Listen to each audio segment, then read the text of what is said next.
Nick Mangwana oyachikomenda pano yemavillas atawa achiti ayo kana summit chinge yazopera mavillas ayachashandiswa zvinhu zvakaita sei. Sandapinda mashoko abuda toka pana Nick Mangwana panoti subscribe or like turn on the bell icon. Anoya paendo pake onyora achiti the villas once the summit is over they will be part of a hotel.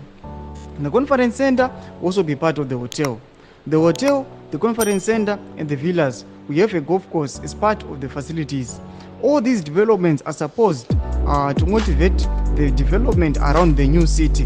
Anobva posta nema pictures acho seamuri kuona ayo. Sezva munoziva garo reZimbabwe kuti ayo vanhu vari kubatikana panhau yekuvaka kwemavillas. Tinoziva kuti ayo akabuditsa mamillions akawanda. Mavillas achiti kwanzi ari kuitwa maguest achauya paSADC Summit. Asi tinoona kuti state yenyika yeZimbabwe nyange tikatarisa kumaservices ese kunyange the road system, tarisa mahealth care facilities kuzvipatara, vanhu vanenge vachitorora pasi vatoshaye nyangwe nemibhedha chaiyo.